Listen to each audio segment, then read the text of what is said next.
الحمد لله نحمده ونستعينه ونستغفره ونؤمن به ونتوكل عليه ونعوذ بالله من شرور أنفسنا ومن سيئات أعمالنا من يهده الله فلا مضل له ومن يضلله فلا هادي له ونشهد أن لا إله إلا الله وحده لا شريك له ونشهد أن سيدنا وسندنا ونبينا ومولانا محمدا عبده ورسوله وصلى الله تعالى على سيد خلقه محمد وعلى آله أصحابه أجمعين أما بعد قال رسول الله صلى الله عليه وسلم من كان له سعة فلا يضحى أو كما قال عليه الصلاة والسلام. محترم حضرات، پہلے تو ایک مسئلہ سنیں. مظاہرون اور دارون کا فتویٰ ابھی تک یہ ہے کہ تصویر کھینچنا یہ بھی حرام ہے، خواہ موبائل سے ہو اور موبائل کے ذریعے مووی بنانا یہ بھی حرام ہے. ابھی تک داروں اور مظاہروں کا متفقہ فتویٰ یہی ہے. اب اچھے خاصے پڑھے لکھے مولوی ہو کر جو ہے جسے دیکھو کہ وہ فلم بنا رہا ہے ناجائز. ہم نے مسئلہ بتا دیا. اس کے بعد اگر کوئی بنائے گا یا کوئی فوٹو کھینچے گا ذمہ دار وہ ہوگا، ہم نہیں ہوں گے. اور اس کی ایک وجہ اور بتا دوں آپ کو. اصل میں ہماری جو عوام ہمیشہ رہی ہے تو علماء کے پیچھے چلنے والی ہے. علماء ہی نے اس سلسلے میں سستی برتنا شروع کر دی، کہنا ہی بند کر دیا.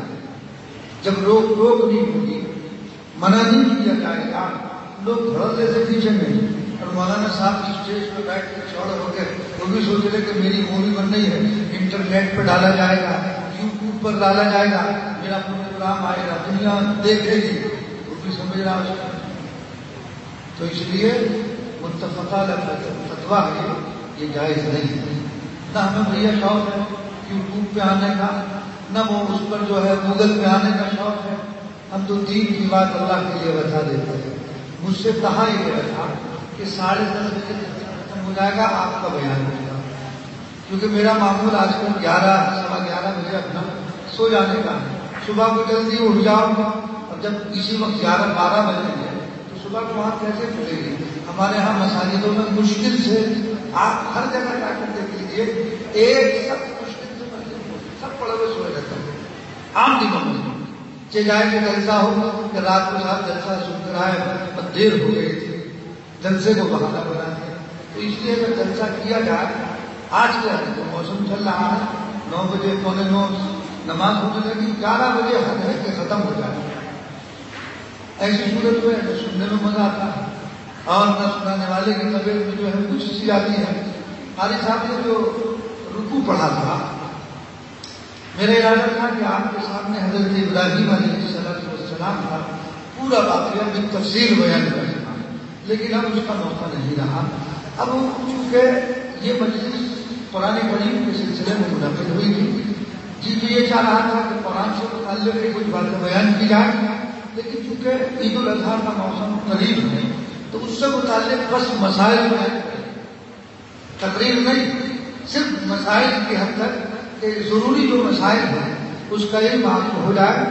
ابھی یہاں مسجد میں بدھ کے روز ہم نے اسی سلسلے میں قربانی سے متعلق مسائل کا بیان کیا تھا.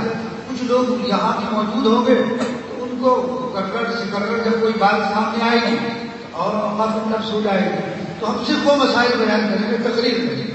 اور کسی کو کوئی مسئلے میں کھٹک ہو، کوئی شک ہو تو پوچھ بھی سکتا ہے، مگر درمیان میں نہ پوچھے. بات ختم ہو جائے پھر پوچھے، لیکن وہ بھی زیادہ دیر نہیں. 11:21 ہو گئے، وہ بھی زیادہ دیر نہیں، بہت مختصر. سب سے پہلی چیز سمجھنے کی یہ ہے کہ قربانی واجب کس پر ہے. قربانی کس پر واجب ہے؟ قربانی واجب ہے مسلمان پر، عاقل اور بالغ، مقیم صاحب نصاب تھا. غیر مسلم پر قربانی واجب نہیں ہے، نابالغ پر قربانی واجب نہیں ہے، پاگل اور مجنون پر قربانی واجب نہیں ہے، مسافر پر قربانی نہیں ہے. اسی لیے فقہاء نے مسئلہ لکھا ہے کہ جو لوگ حج پر گئے ہوئے ہیں اور وہ مسافر رہتے ہیں، مکہ المکرمہ میں 15 دن قیام نہیں رہتا تو وہ مسافر ہے، ان پر عید الاضحیٰ کی قربانی واجب نہیں ہے. وہ حج کی الگ ہے، اس کو مت جوڑنا، وہ تو دم شکر ہے، وہ تو ادا کرتا ہے. لیکن جو عید الاضحیٰ کی قربانی ہے، اگر وہ مکے میں 15 دن نہیں ٹھہرتا ہے تو اس پر قربانی واجب نہیں ہوگی. اگر 15 دن سے زیادہ رہتا ہے تو پھر ہو گیا، اور صاحب نصاب ہے تو اس پر قربانی واجب ہے. اب وہ قربانی چاہے تو وہاں کر دے اور چاہے تو فون کر کے یہاں کر دے اپنے گھر والوں سے، رشتے داروں سے کہ میرا حصہ کر دینا. لیکن اس میں ایک چیز کا خیال رکھنا ضروری ہے، کیونکہ قربانی وہاں شروع ہو جائے گی منگل کا دن، ہمارے یہاں شروع ہوگی بدھ کو، ہمارے یہاں آخری دن جو ہے وہ جمعے کا ہے، وہاں آخری دن جمعرات کا ہے. تو اس کی قربانی آپ یا تو بدھ کو کرنا یا جمعرات کو کرنا. اگر آپ نے اس کی قربانی منگل میں کی یا آپ نے اس کی قربانی جمعے کے اندر کی تو قربانی نہیں ہوگی. اس لیے کہ جمعے منگل کے دن کریں گے تو وہاں تو قربانی کا دن ہے، یہاں نہیں ہوگا. اور اگر آپ نے جمعے کے دن کر دی تو یہاں تو قربانی کا دن ہوگا، وہاں ختم ہو چکا ہوگا. وہاں بھی قربانی کا ایام چل رہے ہو اور یہاں بھی قربانی کا ایام چل رہے ہو. تو مقیم ہونا چاہتا ہے، مسافر پر قربانی واجب نہیں ہے. صاحب نصاب کس کو کہتے ہیں؟ صاحب نصاب کہتے ہیں جس کی ملکیت میں 5.5 تولہ چاندی، یہ پرانا تولہ ہے اس وقت موجودہ گرام کے اعتبار سے، چونکہ تولہ اس وقت 10 گرام کا ہے، 61.5 تولہ چاندی جس کی ملکیت میں ہو، اور اسی طرح 87.5 گرام یعنی 8.5 تولہ سونا سے اوپر. وہ جو 7.5 تولہ آپ نے رکھا ہے وہ پرانا تولہ ہے جو 12.5 گرام کا تقریباً ہوتا ہے، اور اس وقت تولہ 10 گرام کا ہے. تو 10 گرام کے لحاظ سے 87.5 گرام بنتے ہیں.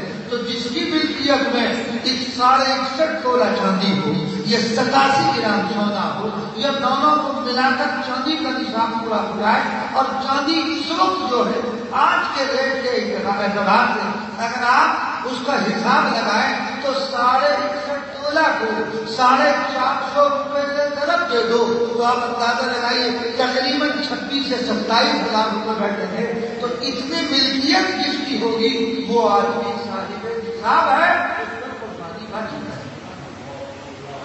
اگر کسی کے پاس 1 تولہ سونا ہے، 2 تولہ چاندی ہے، تو دونوں کو ملائیں گے چاندی کا نصاب پورا ہو جائے گا. اس لیے کہ 61.5 تولہ چاندی 25-26 ہزار کی ہے اور 1 تولہ سونا 25,000 روپے کا، تو وہ صاحب نصاب ہے، اس پر قربانی واجب ہو جائے گی. تو ہر صاحب نصاب پر قربانی واجب ہے. لیکن اس میں ایک قاعدہ اور ہے، زکات کے مسئلے میں اور قربانی کے مسئلے میں تھوڑا سا فرق ہے. زکات کے لیے تو شرط یہ ہے کہ ماں آدمی صاحب نصاب سال کے شروع اور سال کے آخر میں رہے.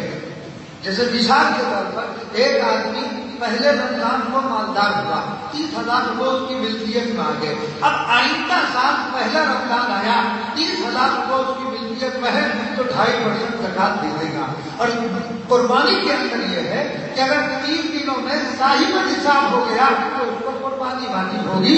سال کا گزرنا اس کے لیے شرط نہیں ہے. یہ فرق ہے. اور اس میں مزید فرق اور بھی ہے. اگر ضرورت اصلیہ سے زائد، اگر کسی آدمی کے پاس 3 جوڑی سے زائد کپڑے اتنی قیمت کے موجود ہیں جو نصاب پر پہنچ جائے اس پر قربانی واجب ہوگی. اگر کسی آدمی کے پاس 3 مکان ہیں، ایک مکان ہے جس میں رہ رہا ہے اور 2 مکان خالی پڑے ہوئے ہیں، اس کی گزر اوقات وہ روزانہ کماتا ہے، مزدوری کرتا ہے، وہاں سے اس کی حاجت پوری ہو جاتی ہے. کوئی بینک بیلنس الگ سے نہیں ہے. لیکن جو مکان اس نے اگرچہ اپنے استعمال کے لیے، بچوں کے لیے فیوچر میں آئندہ وہ کام آئے گا. خالی پڑا ہوا ہے فی الحال تو اس کی قیمت جوڑی جائے گی. اگر وہ قیمت نصاب کو پہنچ جاتی ہے تو اس پر قربانی واجب ہو جائے گی. زکات میں نہیں، زکات نہیں لگے گی، لیکن قربانی کو اس کو جوڑا جائے گا. تو قربانی ہر صاحب نصاب پر فرض ہے.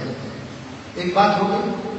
آج کل ایک ویڈیو چل رہی ہے آڈیو، وہ کیا پتہ نہیں کون ہے، اللہ جانے، کہ صاحب ایک بکرا پورے گھر کی طرف سے کافی ہو جائے گا. شیخ صالح العثیمین بہت بڑے عالم ہیں عرب میں، اور بڑا انہوں نے علمی کام انجام دیا. بہت ساری ان کی تصنیفات ہیں، ان کے حوالے سے نہ معلوم کوئی بیان کر رہا ہے. خیر، تو اس نے یہ کہا ایک حدیث میں ہے کہ ایک بکرا پورے گھر کی طرف سے کافی ہوگا. یہ چل رہی ہے. در حقیقت یہ مسلک ہے غیر مقلدین کا، جو اپنے آپ کو اہل حدیث کہتے ہیں. یہ مسلک ان کا ہے.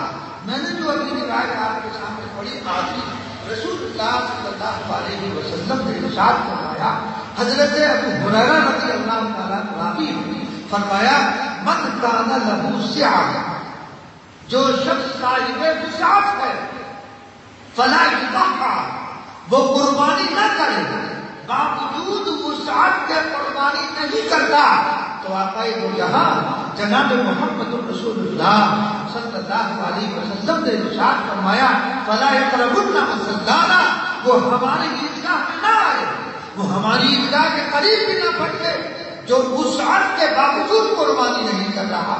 معلوم ہوا، اس روایت سے معلوم ہوتا ہے آقا نے یہ جو فرمایا من کان لہ سعہ، ہر صاحب وسعت پر، تو گھر کے 10 افراد ہیں اور سب صاحب نصاب ہیں، سب پر قربانی واجب ہے. یہ نہیں کہ ایک بکرا پورے گھر کی طرف سے کافی ہو جائے گا.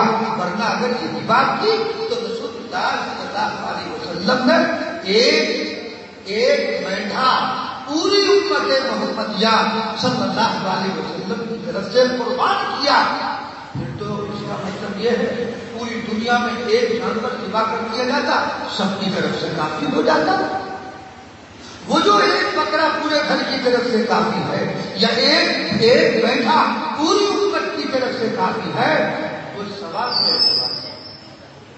یعنی آپ ایک جانور لے لیں اور اس میں نیت کر لیں پوری امت محمدیہ کو شریک کر لیں، ثواب میں وہ یعنی اس کی بات ہے. لیکن واجبات کا ایک ہی ادا ہوگا، سارا کا ادا نہیں ہو سکتا ہے.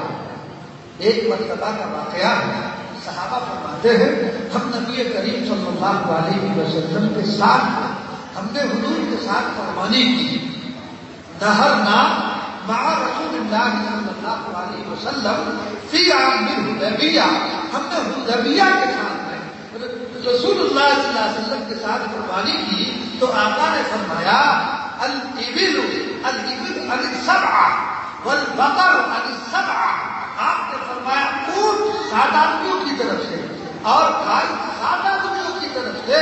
تو آقا تو یہ فرما رہے کہ اونٹ 7 کی طرف سے کافی ہوگا، گائے 7 کی طرف سے کافی ہوگی. اگر ایک جانور پورے گھر کی طرف سے کافی ہوتا تو آقا فرما دیتے تمہیں 7 کی طرف سے ایک اونٹ ذبح کرنے کی ضرورت نہیں ہے، 7 کی طرف بلکہ پوری اجتماعیت کی طرف سے ایک کر دو، کافی ہو جائے گا. پھر آپ نے 7 کی قید کیوں لگائی؟ 7 کی قید کیوں لگائی؟ اسی لیے کہ بڑے جانور میں 7 آدمی شریک ہو سکتے ہیں، آج یا 10 آدمی شریک نہیں ہو سکتے، یا پوری امت کی طرف سے وہ واجب ادا نہیں ہو سکتا ہے. تو جو صاحب نصاب ہے اس پر قربانی واجب ہے، نہیں کرے گا سخت گنہگار ہوگا. اللہ کے رسول صلی اللہ علیہ وسلم نے فرمایا ان 3 دنوں میں اللہ تبارک و تعالیٰ کو قربانی کے عمل سے زیادہ کوئی عمل محبوب اور پسندیدہ نہیں ہے. لہذا اللہ نے جس کو ہے باحیثیت بنایا ہے اس کو قربانی کرنی چاہیے. یہ تو ہو گیا صاحب نصاب کون ہے، قربانی کس پر واجب ہے. اب آ جائیے دوسرے نمبر پر، وہ کون سے جانور ہیں جن کو قربانی میں ذبح کیا جائے گا. تو اس میں ہے گائے، بیل، بھینس، بھینسا، بکرا، بکری، اونٹ، اونٹنی، دمبا، دمبی، یہ وہ جانور ہیں جو قربانی میں ذبح کیے جائیں گے. اس کے علاوہ دیگر جانوروں کی قربانی جائز نہیں ہے. حالانکہ حلال تو ہے لیکن قربانی میں اس کو ذبح نہیں کیا جائے گا. تو یہ 8 جانور ہیں جن کو قربانی میں ذبح کیا جائے گا. اب ان کی عمریں بکرا اور بکری پورا 1 سال کا ہونا شرط ہے. اگر 1 دن بھی کم ہوگا قربانی جائز نہ ہوگی. گائے، بیل، بھینس، بھینسا یہ 2 سال کے ہونے شرط ہے. اگر 1 دن بھی کم ہوا تو قربانی جائز نہ ہوگی. اونٹ، اونٹنی 5 سال کے ہونے شرط ہے. یہ عمریں ہیں. اگر ان عمروں میں 1 دن بھی کم ہوگا قربانی جائز نہیں ہے. البتہ دمبا اگر فرما ہے تو 6 مہینے کا اور وہ سال بھر کا معلوم ہوتا ہے اس کی قربانی جائز ہے. بکرا اگر فرما ہے اور 6 مہینے کا ہے اس کی قربانی جائز نہیں ہوگی. بکرے کے لیے 1 سال کا ہونا شرط ہے. لہذا جانور دیکھ کر خریدو. یہ نہیں چھوٹا دیکھا یہ گول گول ہے، بڑا موٹا تازہ ہے اور گھر پہ لے آئے. بعد میں دیکھنے والوں نے کہا ارے بھائی یہ تو 1.5 سال کا ہے، کہاں سے لے آئے؟ تو قربانی جائز نہیں ہوگی. تو لہذا قربانی میں اس چیز کا لحاظ رکھا جائے کہ عمر پوری ہونی چاہیے. اچھا اب یہ جو جانوروں میں آپ نے دیکھا ہوگا کہ صاحب یہ 2 دانتی ہے، یہ 3 دانتی ہے، اس نے دانت نہیں توڑے ہیں، یہ علامت ہے عمر کے پورا ہونے. لیکن اگر ایک آدمی یہ کہتا ہے کہ میرے گھر کا پلا ہوا ہے لہذا عمر پوری ہے، وہ 2 دانتی ہو یا نہ ہو عمر پوری ہے، قربانی چاہیے. یہ عمریں ہو گئی. اب ایک مسئلہ سنیے. سب سے پہلے گائے کا مسئلہ. گائے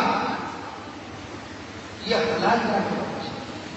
اللہ تبارک و تعالیٰ نے قرآن مقدس میں اس کو حلال جانوروں میں شمار کیا. اور ایک مسئلہ کیا، اگر کوئی آدمی گائے کو حرام سمجھے گا تو کافر ہو جائے گا. اس لیے کہ جس چیز کو اللہ نے حلال قرار دیا اگر کوئی آدمی اس کو حرام سمجھے گا تو کافر ہو جائے گا، اسلام سے خارج ہو جائے گا. گائے حلال جانوروں میں سے ہے. یہ الگ بات ہے کہ اس وقت جو ملکی حالات آپ دیکھ ہمیں اس کو قربانی نہیں کرنی چاہیے. بغیر قربانی کے ویسے ہی لوگ پالنے کے لیے جا رہے ہیں، اس کو پکڑ کر جو ہے اس کو ذبح کر رہے ہیں. کتنے واقعات ہو گئے. ہریانہ میں ہوا اور آپ کا جو ہے ابھی ہاپوڑ میں ہوا ہے نا، اور اسی طرح میرٹھ کے علاقے میں ہوا اور پھر راجستھان میں کئی واقعات ہو چکے. اس لیے احتیاط بڑھ کر اپنی جان اور مال اور عزت کا تحفظ بھی واجب ہے.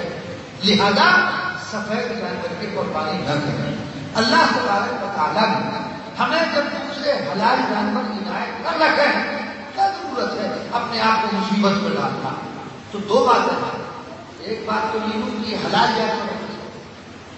دوسری بات ہم نے بتائی اس کی قربانی موجودہ حالات میں نہ کی جائے. ہاں جن علاقوں میں یا جن اسٹیٹوں میں اس کی اجازت ہے، جیسے آپ بہار کے علاقے میں چلے گئے وہاں پابندی نہیں ہے، وہاں اگر قربانی کر لیں گے قربانی ہو جائے گی. اگر قربانی یہاں بھی کر لی تو قربانی تو ہو جائے گی، قربانی تو یہاں بھی ہو جائے گی. لیکن قربانی کر کے آدمی اپنے آپ کو خطرے میں ڈال دے، اپنی عزت اور جان کو داؤ پر لگا دے. شریعت اس کی بھی اجازت نہیں دیتی. لہذا یہ نہیں کرنا. اب آ جاؤ دوسرے نمبر پر. اب ایک شوشا اور چل رہا ہے. یہ شوشا بھی غیر مقلدین کا چھوڑا ہوا ہے کہ صاحب بھینس کی قربانی جائز ہے. بھینس کی قربانی یہ واٹس ایپ پہ فیس بک پر یہ بہت چل رہا ہے آج کل. یہ غیر مقلدین کا شوشا ہے. اس لیے ہمارے سامنے یہ مسائل آتے رہتے ہیں. غیر مقلدین کا کہنا یہ ہے کہ حضور پاک علیہ الصلوۃ والسلام نے صحابہ نے بھینس کی قربانی نہیں کی اس لیے قربانی جائز ہے. یہ تو حقیقت ہے کہ بھینس کی قربانی حضور نے نہیں کی ہے. اس لیے تو بھینس تھی کہاں، آج بھی نہیں ہے عرب میں. تو عرب میں بھینس آج بھی نہیں ہے. لیکن اس کا مطلب یہ نہیں ہے کہ اگر کسی جانور کی قربانی حضور نے نہیں کی ہے تو حرام ہو گیا یا اس کی قربانی نہیں ہوگی. ایک بات یاد رکھنا پوری طور پر، جن چیزوں کو اللہ اور اللہ کے رسول صلی اللہ علیہ وسلم نے حلال قرار دے دیا، یہ ضروری نہیں ہے کہ آپ نے ان چیزوں کو استعمال بھی کیا ہو یا آپ کو ترجمہ بھی کیا ہو. آپ نے فرما دیا حلال ہو گیا. آپ کا کھانا اس چیز کو یا آپ کا ذبح کرنا ضروری نہیں ہے. تو اب بھینس کی قربانی حضور نے کی، تو میں اس کا جواب یہ دیتا ہوں کہ بھائی ٹھیک ہے، یہ بات صحیح ہے کہ حضور نے بھینس کی قربانی نہیں کی، تو حضور نے تو بھینس کا گھی بھی نہیں کیا. حضور صلی اللہ علیہ وسلم نے تو بھینس کا گھی بھی نہیں کھایا. حضور صلی اللہ علیہ وسلم نے بھینس کے دودھ کا دہی بھی استعمال نہیں کیا، اس کا پنیر بھی آپ نے استعمال نہیں کیا. تو تم کیوں استعمال کر رہے بھائی؟ اس کا دودھ کیوں پی رہے ہو؟ دہی کیوں کھا رہے ہو؟ گھی کیوں کھا رہے ہو؟ اس نے تو حضور نے کیا ہے تو تم کیوں کھا رہے ہو؟ اگر اتنے ہی متبع رسول اللہ صلی اللہ علیہ وسلم کی اتباع کرنے والے ہو، ان کی اتباع کا یہ حال ہے، آپ اندازہ لگائیے. ادھر تو کہتے ہیں کہ ہم وہ کام کریں گے جو حضور نے کیا، اور ادھر حال کیا ہے؟ خصی بکرے کی قربانی کو ناجائز کہتے ہیں یہ غیر مقلدین. حالانکہ حدیث میں ہے نبی کریم صلی اللہ علیہ وسلم نے کیا فرمایا؟ حضور پاک علیہ السلام کے متعلق روایت میں ہے، یہ روایت مشکات شریف میں موجود ہے، زحقہ کبشین املحین موضوعین. آپ نے قربانی کی ایسے مینڈے کی جو کیا تھا؟ قلبہ تھا اور خصی تھا. موجود کے معنی یہ روایت ابو داؤد میں موجود ہے. تو حضور نے خصی بکرے کی قربانی کی. تم کہہ رہے ہو کہ خصی بکرے کی قربانی جائز نہیں، ادھر بھی کہہ رہے ہو کہ بھینس کی قربانی حضور سے ثابت نہیں ہے. ادھر حضور نے خصی کی قربانی اپنے ہاتھ سے کی تو تم اس کو ناجائز کہہ رہے ہو. بھینس کی قربانی جو حضور نے نہیں کی کہہ رہے ہو کہ وہ ثابت نہیں ہے. جو ثابت ہے تم وہ کرتے نہیں ہو. عجیب فلسفہ، جو چیز حدیث سے ثابت اس کو تو کر دیا ہے. تو اس لیے قربانی بلا شبہ جائز ہے. دیکھو اللہ تبارک و تعالیٰ نے قرآن مقدس میں ارشاد فرمایا، ایک لفظ استعمال ہوا ہے جہاں حلال جانوروں کا تذکرہ کیا گیا، بہیمۃ الانعام. بہیمۃ الانعام کہتے ہیں چوپائے. تو یہ جو بھینس عربی میں اس کو جاموس کہتے ہیں. علماء نے لکھا ہے، چنانچہ حسن بصری رحمۃ اللہ علیہ جن کی وفات 110 سن ہجری میں ہے. کب ہے ان کی وفات؟ 110 سن ہجری میں ہے. اور مصنف عبدالرزاق میں ان کی یہ روایت نقل کی گئی ہے. تعبیر حسن بصری فرماتے ہیں الجاموس بمنزلۃ البقر ہے، گائے ہی کے درجے میں ہے، لہذا وہ حلال ہے. سفیان ثوری رحمۃ اللہ علیہ جن کا انتقال 169 میں ہوا، مصنف ابن ابی شیبہ میں ان سے روایت نقل کی گئی. وہ فرماتے ہیں الجاموس تو سب الجاموس من البقر، جاموس کی بھینس کو شمار کیا جائے گا، کہیں میں سے گائے ہی سے شمار کیا جائے گا.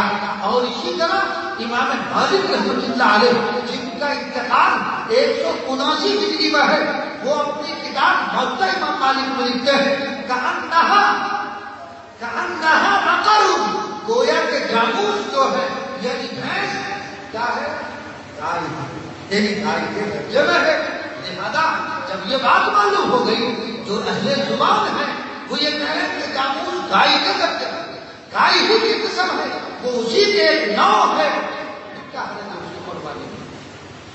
امریکن گائے، اس کی قربانی کو یہ بھی کہتے ہیں کہ جائز غیر مقلدین. تو وہ تو امریکن گائے ہے، اس کی کچھ امریکن گائے کی قربانی تو حضور نے کی نہیں ہے، اس لیے کہ وہ تو پیداوار آج کی ہے، اس وقت کہاں تھی. اس کے متعلق مشہور یہ ہے کہ خنزیر کا نطفہ لے کر گائے کے رحم میں ڈالا گیا، اس سے جو گائے پیدا ہوتی ہے اس کو امریکن گائے کہتے ہیں، اس کو امریکن گائے کہتے ہیں. تو یہ امریکن گائے جو ہے یہ حلال ہے، حلال جانوروں میں سے. یہ تو اب پیداوار ہے، تو اس کی قربانی تو حضور نے نہیں کی ہے، تو تم کیوں کر رہے بھیا؟ ان کا اصول یہی غلط، جو اصول یہ بیان کر رہے ہیں جب حضور نے نہیں کی تم کیوں کر رہے ہو اگر اتنے متبع ہو؟ اس لیے یہ شبہ چھوڑا گیا ہے. اختلاف انتشار پیدا کرنے کے لیے مسلمانوں میں انتشار پیدا کرنا. ارے دنیا کے اندر لاکھوں بھینسیں قربان کی جاتی ہیں اللہ کے نام پر، کسی بھی قوم کی قربانی نہیں ہو رہی، ایک یہی قربانی کرنے کے لیے پیدا ہو رہا ہے. گورنمنٹ نے پابندی لگا دی گائے پر، ہے نا، بھینس پر انہوں نے پابندی لگا دی، خصی کو یہ ناجائز کیا کہیں کہ رہ کیا گیا بھیا، اونٹ اتنی کثرت سے یہاں آتے رہتے، نہ ہر ایک کی دوسرے کو اتنا مہنگا اونٹ خریدا، تو ان کا مقصد انتشار پیدا کرنا ہوتا ہے، لہذا اور ایک مزید مزے کی بات مولانا ثناء اللہ مرسلی رحمۃ اللہ بڑے جید آدمی کی تفاصیل کی، ان کا ایک فتویٰ ہے فتاوی ثنائیہ، انہوں نے فتاوی ثنائیہ میں لکھا ہے کہ جانور یعنی بھینس اگر اس کو بہیمۃ الانعام میں کے عموم میں شامل کیا جائے یا نوع بکر سے اس کو مانا جائے تو اس کی قربانی جائز ہوگی۔ ان کے امام ان کے مولانا لکھ رہے ہیں کہ اس کی قربانی جائز ہے، یہ بلا وجہ انتشار پیدا کرنے کے لیے پہلے کی قربانی جائز نہیں ہے، تو بہرحال اس کی قربانی جائز ہے، تو گائے اس کی قربانی نہ کی جائے، اس کو نہ کیا جائے، اور بھینس کی قربانی میں نے بتا دی، یہ تو ہو گئی عمر ہے۔ اب بہت سارے جو عیوب ہیں جن کی وجہ سے قربانی جائز نہیں ہے، مثلا اندھا ہے، کانا ہے، یہ تہائی آنکھ چلی گئی، اس کی قربانی جائز نہیں ہے، کان تہائی کٹے ہوئے ہیں، تم تہائی کٹا ہوا ہے، اگر سینگ آدھا ٹوٹ گیا قربانی جائز ہے۔ بعض لوگوں نے یہ کہا، ابھی کل کی بات ہے، صاحب میں کسی مفتی کے حوالے سے پوچھا مجھ سے کہ صاحب غلط مفتی صاحب کہہ رہے ہیں کہ آدھا سینگ اگر ہے تو اس کی قربانی جائز نہیں، غلط کہا، قربانی اگر جانور کا سینگ ٹوٹ جائے اور اس کا اثر مغز تک پہنچے گودے تک تو ناجائز ہے، اگر آدھا ٹوٹ گیا قربانی جائز ہے، خون اتر گیا قربانی جائز ہے، اگر گودے تک اس کا اثر پہنچے گا تو اس کی قربانی ناجائز ہوگی۔ بھائی اگر کسی جانور کا سینگ بالکل نہیں ہے، جیسے بکرا ہے، 5 بکروں کی نسل وہ ہے جس کے سینگ بالکل نہیں ہوتے تو قربانی جائز ہے، اس لیے جو لوگ یہ کہتے ہیں کہ آدھا سینگ ٹوٹ جائے تو قربانی ناجائز ہے، غلط ہے، اس کی قربانی جائز ہے۔ اگر بھینس ہے اور اس میں 2 تھن سوکھ گئے، بکری ہے 1 تھن سوکھ گیا، اس کی قربانی جائز نہیں ہے۔ اگر بھینسا ہے اس کا خصیتین غائب ہے یا ایک خصیہ اس کے نہیں ہے تب بھی اس کی قربانی جائز ہے۔ خصی کی قربانی جب جائز ہے تو اگر ایک خصیہ کسی کے نہیں ہے تو ظاہر بات ہے اس کی قربانی بھی جو ہے وہ جائز ہوگی۔ اسی طرح اگر کسی آدمی نے کوئی جانور خریدا اور خریدنے کے بعد وہ جانور خرید کر لے آیا، بیچارہ بکرا لایا بڑھیا سا خرید کر اور اسے گھر میں لا کر باندھ دیا، صبح کو اٹھا تو دیکھا تو چوری ہو گیا، تو چوری ہو گیا تو اس کو لانا پڑے گا، کیا کرنا پڑے گا؟ اس کو دوبارہ خریدنا پڑے گا۔ یہ ضروری نہیں کہ بکرا خریدے، اگر وہ چاہے تو بڑے جانور میں حصہ بھی لے سکتا ہے اور چاہے تو خرید بھی سکتا ہے، لیکن اگر غریب کے ساتھ ایسی صورت پیش آ جائے، بیچارہ غریب خرید کر لایا تھا اور غریب کا چوری ہو گیا یا مر گیا، اس کے لیے خریدنا ضروری نہیں ہے، اس لیے کہ اس پر تو پہلے ہی قربانی نہیں تھی، اس نے خرید کر اپنے اوپر نازل کر لی قربانی کو، لہذا اس پر چوری ہو جاتا ہے یا مر جاتا ہے، اس پر قربانی نہیں ہے، مالدار کو خریدنا پڑے گا اور اس کی قربانی کے لیے دوسرا حصہ لینا پڑے گا۔ لوگوں میں مشہور یہ ہے کہ لوگوں میں مشہور کیا ہے کہ ذات مالدار کا ہو گیا غریب کو خریدنا پڑے گا، اب اس غریب کو تم مان لے بھیا، مشہور یہ ہے لوگوں میں کہ مالدار کو تو ہوگا غریب کا نہ ہوگا، ارے غریب اس نے خرید کر اپنے اوپر نازل کر لیا تھا، اس کو قربانی واجب نہیں تھی، خرید کر کر لی تھی، وہ مر گیا، حصہ ختم ہو گیا، تو غریب جو ہے وہ مالدار جو ہے مر گیا، چوری ہو گیا، مالدار بھی باقی ہے، خریدنا پڑے گا۔ لوگ یہ الٹا سمجھتے ہیں، وہ غلط ہے، صحیح مسئلہ یہ جو میں بتا رہا ہوں، بہت سے بیچارے پڑھے لکھے بھی یہی سمجھتے ہیں۔ ایک جگہ خود ہمارے یہاں کی بات ہے، ہمارا رامپور میں ایک دفعہ 3 سال پہلے کی بات ہے، یہی مسئلہ میں نے وہاں عیدگاہ کی نماز مجھ سے متعلق وہاں پڑھاتا ہوں اپنے یہاں، تو عیدگاہ میں میں نے یہ مسئلہ بیان کیا، صاحب کو میں نے مسئلہ بیان کیا، نماز کے بعد ایک پروگرام بن گیا کہ صاحب یہ مسئلہ تو ہم نے تو الٹا سنا تھا، مفتی صاحب نے الٹا بیان کر دیا، مولویوں تک نے جو ہے یہ کہا کہ صاحب غلط مسئلہ بیان کر دیا، تقریریں شروع کر دی میرے خلاف، تو میں نے کہا چلو بھیا تقریر مسئلہ وہی ہے جو میں نے کہا، مسئلہ وہی ہے